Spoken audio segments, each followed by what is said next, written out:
Bangladesh test Pakistan team में लड़ाई, शान मसूद फट पड़े, बाबर आजम की लॉटरी, इमामुल हक की एक दफा फिर से पाकिस्तान टीम के अंदर ड्रामाई एंट्री। ये वो स्टोरीज हैं जिनके ऊपर डिटेल्स आज के वीडियो में मैंने आपके साथ शेयर करनी है। लेकिन सबसे पहले बड़े बुजुर्ग कह कर गए हुए हैं कि अगर किसी का मुंह लाल हो ना, मसलन कोई टमाटर ज्यादा खाता है, कोई जनाब हेल्दी फूड का इस्तेमाल करता है, या कोई जनाब ऐसे इलाके में रहता है जहां पर गर्मी कम पड़ती है और उसका मुंह लाल है, जैसे पश्तूनों का होता है या कश्मीरियों का होता है, तो उस लाल मुंह को देखकर अपने मुंह के ऊपर चांटे, अपने मुंह के ऊपर थप्पड़ लगाकर जो अपना मुंह है ना, वो लाल नहीं करना चाहिए। लेकिन पाकिस्तान क्रिकेट बोर्ड के जो इस वक्त करता धरता हैं, उन्होंने शायद इस कहावत को सुना नहीं, और ऑस्ट्रेलिया, भारत, इंग्लैंड, तीनों चूंकि दुनिया क्रिकेट की सबसे बेहतरीन टीमें हैं, तो इनका मुकाबला करने के लिए और इनकी तर्ज पर चलने के लिए जो पाकिस्तान क्रिकेट बोर्ड के बड़े हैं, उन्होंने भी जनाब उनका मुंह लाल देखते हुए अपने मुंह के ऊपर चपेड़े मारना शुरू कर दी हैं। और पाकिस्तान के साबिक क्रिकेटर बासित अली साहब फिर इसके ऊपर बोले भी हैं, और उन्होंने एक की point Pakistan versus Bangladesh test series के दौरान जनाब हाईलाइट किया है कि इस वक्त पाकिस्तान टीम के साथ कोई भी बैटिंग कोच जो है वो मौजूद नहीं है। सो पाकिस्तान WTC चैंपियनशिप का अहम तरीन मैच जो है वो बांग्लादेश के खिलाफ खेलने जा रहा है, और इस सीरीज में पाकिस्तान टीम अगर कामयाब हो गई तो पाकिस्तान WTC चैंपियनशिप में छठे से तीसरे नंबर के ऊपर चली जाएगी, और इस सीरीज की जो परफॉर्मेंस होगी वो पाकिस्तान के खिलाड़ियों का जो मोराल है उसको बूस्ट भी करेगी। लेकिन हमने जनाब ये सोचा कि देखें, हम जेसन गिलेस्पी को लेकर आ रहे हैं, और जेसन गिलेस्पी जो हैं वो अपने ही एडिलेड के एक जो दोस्त हैं उनको हाई परफॉर्मेंस कोच के तौर पर लेकर आए हैं। तो हमें किसी मजीद कोच की जो जरूरत है वो नहीं है, और हम जनाब ऑस्ट्रेलिया का जो फार्मूला है उसके ऊपर काम करेंगे। हालांकि पाकिस्तान और ऑस्ट्रेलिया के अंदर जमीन आसमान का फर्क है। पाकिस्तान का कल्चर और ऑस्ट्रेलिया का जो क्रिकेटिंग कल्चर है वो जनाब किसी सूरत भी एक बराबर नहीं है। लेकिन पाकिस्तान क्रिकेट के बड़ों को अब क्या ही कहा जा सकता है, क्योंकि इनको भी ख्याल तभी आता है और पाकिस्तान फैंस भी तभी आवाज उठाते हैं जब कोई अहम तरीन सीरीज या जनाब किसी इवेंट का अहम तरीन मैच जो है वो पाकिस्तान हार जाता है और पाकिस्तान फिर जनाब टूर्नामेंट से बाहर हो जाता है। तो फिर उसके बाद हमें याद आता है कि जनाब हमारी तो फलानी फलानी खामियां थी, सो हमने इनको दुरुस्त करना है। लेकिन जनाब राइट नाउ सिनेरियो ये है कि पाकिस्तान के पास कोई बैटिंग कोच नहीं है, और बासित अली ने फिर जनाब मजाक के तौर पर यह भी कहा कि अब बाबर आजम सिर्फ बचता है, तो बाबर आजम को कप्तानी तो ले ली गई है, लेकिन ऐसा करें कि बाबर आजम को पाकिस्तान की जो टेस्ट टीम है उसका बैटिंग कोच जो है वो मुकर्रर कर दे। अब आते हैं जनाब जो हमारी मेन स्टोरीज हैं, बल्कि उससे भी पहले बांग्लादेश इस साल के एंड पर women's world cup, T20 world cup जो है वो होस्ट करने जा रहा था। लेकिन अब जो सिचुएशन बांग्लादेश के अंदर है उसको देखते हुए ये फैसला लिया गया है कि ओरिजिनल होस्ट बांग्लादेश रहेगा, लेकिन जो टूर्नामेंट है वो यूएई के अंदर होस्ट किया जाएगा। और भारत को पहले कहा गया था कि अगर आप होस्ट करना चाहें तो आप कर लें, लेकिन भारत ने माजरत कर ली थी, क्योंकि भारत जो है वो ODI वर्ल्ड कप अगले साल वुमेन्स का होस्ट करेगा। सो इसीलिए उन्होंने कहा कि हम इतने शॉर्ट पीरियड के अंदर जो दो बड़े इवेंट्स हैं वो होस्ट नहीं कर सकते। सो जिम्बाब्वे भी सामने आया था, लेकिन जिम्बाब्वे का जो इस वक्त क्रिकेटिंग स्ट्रक्चर है वो जनाब बेहतर नहीं है, सो इसलिए यूएई जो है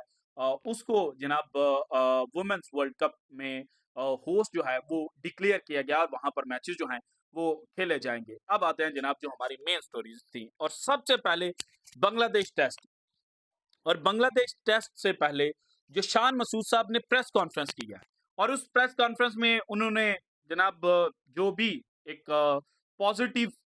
मैसेज हो सकता था पाकिस्तानी क्रिकेट फैंस तक वो पहुंचाने की कोशिश की। लेकिन बात करते हुए उन्होंने एक ऐसी बात कर दी जिसको बिगर पिक्चर के ऊपर देखा जाए ना, तो लगता यह है कि जनाब वो सच जो छुपाने की कोशिश की जा रही थी वो अब बाहर आने वाला है। क्योंकि Pakistan versus Bangladesh test series के लिए जो कैंप लगा था और जो खिलाड़ी प्रैक्टिस कर रहे थे,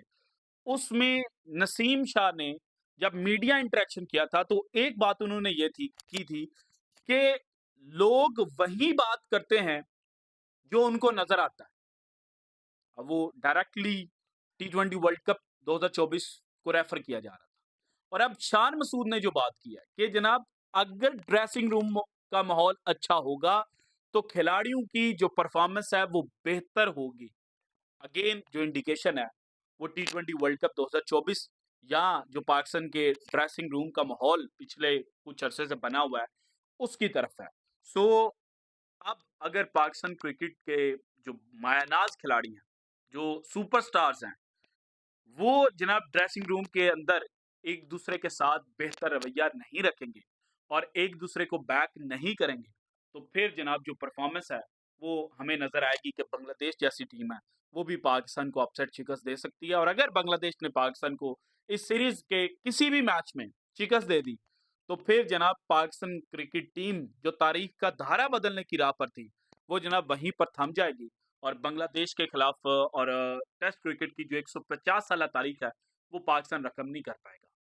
सो जनाब अब पाकिस्तान क्रिकेट के जो बड़े सुपरस्टार्स हैं उनको सीधे राह के ऊपर चलना पड़ेगा, वरना as you know again T20 world cup 2024 वाला सिनेरियो जो है वो पाकिस्तान के साथ रिपीट हो सकता है। 2024 में भी पाकिस्तान को यूएसए के हाथों शर्मनाक शिकस्त का और शर्मनाक अपसेट का सामना करना पड़ा था। और टेस्ट क्रिकेट के अंदर भी आज तक पाकिस्तान बांग्लादेश से टेस्ट मैच जो है वो हारा नहीं है। टोटल 13 मैचेस खेले गए, 12 पाकिस्तान जीता, 1 मैच ड्रॉ हुआ। लेकिन अगर यहाँ पर माहौल अच्छा ना हुआ और खिलाड़ियों ने एक दूसरे को बैक ना किया तो यहाँ पर भी जो अपसेट शिकस्त है वो पाकिस्तान क्रिकेट टीम को मिल सकती है। और एक जानिब शान मसूद ने ये कहा तो दूसरी जानिब जनाब इमाम उल हक जिनको टीम से ड्रॉप किया गया और हमारे जो कप्तान हैं उन्होंने ये कहा कि पाकिस्तान के पास बड़े ब्रिलियंट ओपनिंग बल्लेबाज हैं टेस्ट क्रिकेट के अंदर और ऐसे में इमाम उल हक को रेस्ट करवाई गई है। अब ड्रॉप और रेस्ट के मीनिंग आप खुद जाकर गूगल कर लेना तो आपको पता चलेगा कि क्यों ये जो रेस्ट वाला लफ्ज है ये बोला गया है। पाकिस्तान पहले टेस्ट मैच में साइम अयूब को एज एन ओपनर खिलाने जा रहा है अब्दुल्ला शफीक के साथ और साइम अयूब की जो परफॉर्मेंस है, पोटेंशियल उनके अंदर है लेकिन परफॉर्मेंस वो अभी तक नहीं दे पाए। अगर उन्होंने परफॉर्मेंस ना दी तो अगले मैच के अंदर हम देखेंगे जनाब मोहम्मद हुरैरा जो है वो डेब्यू करें। लेकिन अगर मोहम्मद हुरैरा परफॉर्मेंस ना दे पाए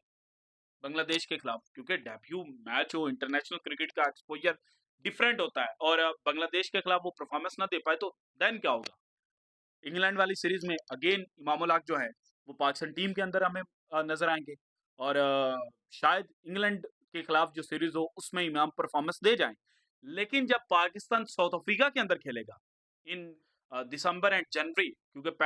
जो पहला टेस्ट मैच है वो 26 दिसंबर को शुरू होगा और जो सेकंड टेस्ट मैच है वो 3 जनवरी को शुरू होगा और वहां की जो कंडीशंस है वो इमाम उल हक की बैटिंग के लिए साजगार नहीं है। तो अगेन वहां पर जो पाकिस्तान है वो प्रॉब्लम्स फेस करेगा और पाकिस्तान अगर वो दोनों मैचेस हार गया तो पाकिस्तान WTC चैंपियनशिप से बाहर भी हो सकता है। सो अब पाकिस्तान के पास एक बेहतरीन सिनेरियो है कि पाकिस्तान अगर मूव ऑन कर रहा है तो फिर पाकिस्तान को मूव ऑन करना चाहिए, क्योंकि बांग्लादेश के खिलाफ 2 टेस्ट मैचेस पाकिस्तान जीतकर पॉइंट्स टेबल पर तीसरे नंबर पर आ जाएगा। उसके बाद पाकिस्तान के पास बचेंगे 7 टेस्ट मैचेस और इन 7 टेस्ट मैचेस में से अगर पाकिस्तान 5 टेस्ट मैचेस जो है वो जीत जाता है तो पाकिस्तान 2025 के अंदर WTC चैंपियनशिप का फाइनल जो है वो खेल सकता है। और अगर सिनेरियो एग्जैक्टली मैं आपके सामने रखूं तो इस वक्त पाकिस्तान के जो परसेंटेज ऑफ पॉइंट्स है वो है 36.6 टोटल पाकिस्तान ने 5 मैचेस खेले। इन 5 मैचेस में से पाकिस्तान 2 मैचेस जीता, 24 पॉइंट पाकिस्तान के खाते में आए। लेकिन पाकिस्तान को स्लो ओवर रेट की वजह से 2 ओवर चुके पाकिस्तान ने स्लो ओवर रेट की वजह से लेट किए, सो वो पाकिस्तान को जनाब खमियाजा भुगतना पड़ा। और अगर एग्जैक्ट सिनेरियो की बात की जाए तो पाकिस्तान जो है वो अब WTC चैंपियनशिप के अंदर 9 मैचेस खेलेगा और इन 9 मैचेस में जो टोटल पॉइंट्स बनते हैं वो 108 है और 108 में से पाकिस्तान ने 79 पॉइंट्स हासिल करने हैं और 79 पॉइंट्स अगर पाकिस्तान हासिल कर गया तो पाकिस्तान की जो परसेंटेज ऑफ पॉइंट्स होगी वो 60% पर होगी, और with 60% of points in WTC championship Pakistan 2025 के फाइनल के लिए क्वालिफाई कर जाएगा। सो अगर पाकिस्तान ने क्वालिफाई करना है तो पाकिस्तान को बेहतरीन परफॉर्मेंस देनी पड़ेगी, और इसके साथ जो साउथ अफ्रीका वाले 2 टेस्ट मैचेस हैं उनको जहन में रखकर जो प्लानिंग है वो करनी पड़ेगी। अब आते हैं जनाब बाबर आजम के हाथ में गोल्डन अपॉर्चुनिटी, और जो गोल्डन अपॉर्चुनिटी बाबर के हाथ में लगी है वो ये है कि जनाब 2023 का जो पूरा सीजन बाबर आजम का था टेस्ट क्रिकेट का, वो बिल्कुल फेल हुआ। 2022 के एंड पर बाबर आजम ने 161 की जो इनिंग है वो खेली थी, लेकिन उसके बाद बाबर आजम फेल हुए और बाबर आजम टेस्ट क्रिकेट के अंदर 50 भी नहीं कर पाए। 2023 के अंदर 5 और 2024 का जो पहला टेस्ट मैच 3 जनवरी को बाबर आजम ने खेला उसको इंक्लूड किया जाए तो 6 मैचेस ये बनते हैं, और 6 मैचेस में बाबर आजम ने 41 हाईएस्ट रन जो हैं वो स्कोर किए थे। सो अब जनाब बांग्लादेश की एक कमजोर टीम, ऑस्ट्रेलिया, इंग्लैंड या न्यूजीलैंड जैसी तगड़ी टीम तो नहीं है बांग्लादेश, हाँ अपसेट कर सकती है, सरप्राइज दे सकती है, लेकिन बाबर आजम जनाब बेहतरीन फॉर्म के अंदर भी नजर आ सकते हैं। और अगर बाबर आजम बांग्लादेश के खिलाफ परफॉर्मेंस देंगे तो इन्होंने बाद में इंग्लैंड के खिलाफ टेस्ट सीरीज खेलनी है, और इंग्लैंड की टेस्ट सीरीज से पहले बाबर आजम के जो बल्ले से रन आना है ना वो बड़ा इंपॉर्टेंट है, और इन्हीं रन के साथ पाकिस्तान जो है वो जनाब WTC चैंपियनशिप के फाइनल में भी पहुंच सकता है। और इसके अलावा बाबर आजम जो WTC चैंपियनशिप है उसमें पहले एशियन क्रिकेटर भी बन सकते हैं जिन्होंने 3000 रन का जो हिस्सा है वो अबूर किया। So this is it from today's episode. अगर आपको वीडियो पसंद है तो लाइक कीजिएगा, ज्यादा से ज्यादा शेयर कीजिएगा, अपनी कीमती राय का इज़हार लाजमी कीजिएगा, और अगर आपने अभी तक चैनल को सब्सक्राइब नहीं किया तो कर दे। शुक्रिया, अल्लाह हाफिज।